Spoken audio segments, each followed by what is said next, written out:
Quelle réaction adopter face à un adolescent en voie de radicalisation? La start-up Pitch Boy permet de se tester lors d'une expérience immersive grâce à la réalité virtuelle.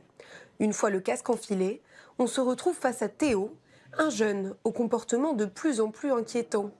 Objectif, lui parler pour essayer de freiner sa radicalisation et l'empêcher de partir en Syrie. On va vous demander d'agir de la même façon que vous le feriez dans le monde réel.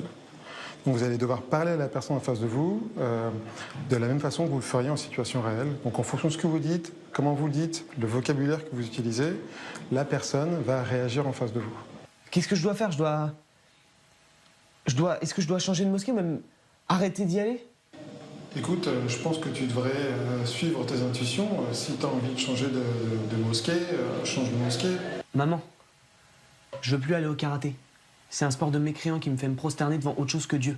Les réponses de Théo ont été définies en collaboration avec Dounia Bouzard, spécialiste des questions liées à la radicalisation.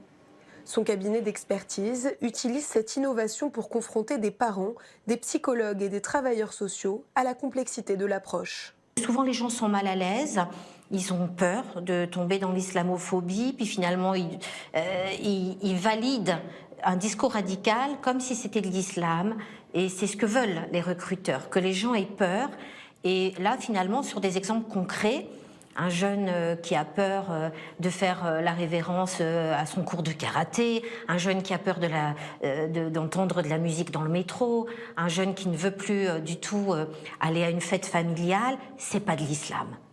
C'est un début de changement de vision du monde par un discours qui mènera peut-être à l'extrémisme violent. L'expérience mène à un taux d'échec avoisinant les 95%.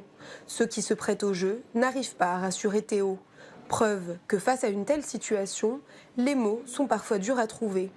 Les seuls à parvenir à convaincre Théo de rester en France sont des anciens djihadistes déradicalisés.